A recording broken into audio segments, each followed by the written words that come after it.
রুমা রান্নাঘরে আজকে করে দেখাচ্ছি চুনো মাছের ঝাল। তেলে কালো জিরে দিচ্ছি, নুন দিচ্ছি,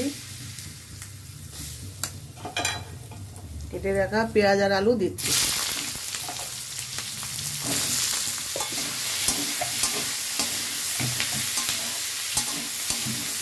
একটু জল দিচ্ছি, একটু হলুদ গুঁড়ো,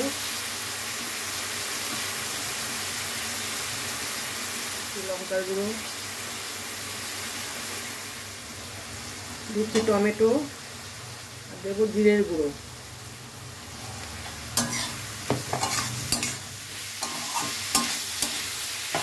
এটা কষানো হয়ে গেছে, এবার চুনো মাছ দেবো।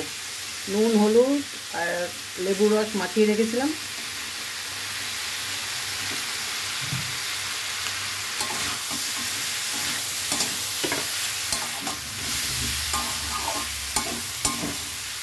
কষানো হয়ে গেছে, এবার জল দেব।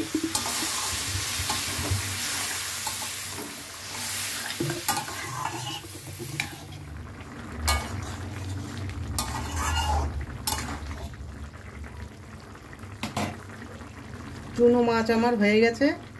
নামানোর আগে আপনারা ধনেপাতা দিতে পারেন, আমি একটু কসুরি মেথি দিচ্ছি। এটা অসাধারণ লাগে খেতে, আগে অনেকবার খেয়েছি তাই জন্য দিলাম।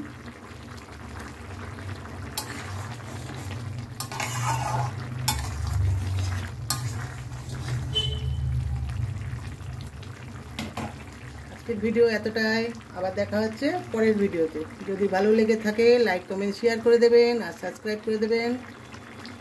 টাটা।